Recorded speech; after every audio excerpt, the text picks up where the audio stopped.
Rasulullah kata ada dua nikmat yang mana manusia hari ini selalu lupa.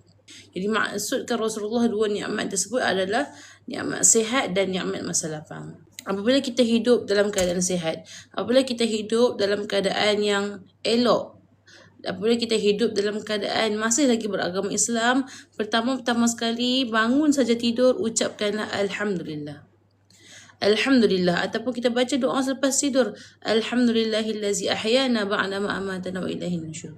Jadi bila mana kita baca doa lepas tidur, kita kata Alhamdulillah, segala puji bagi Allah yang telah menghidupkan aku selepas dimatikan seketika.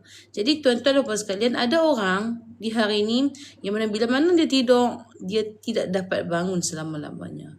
Dan ada juga yang mana tengah tidur tenang-tenang, tiba-tiba dihentam dengan bom, dihentam dengan senapan dan sebagainya. Itu keadaan di Timur Tengah, seperti mana di Al-Quds dan sebagainya.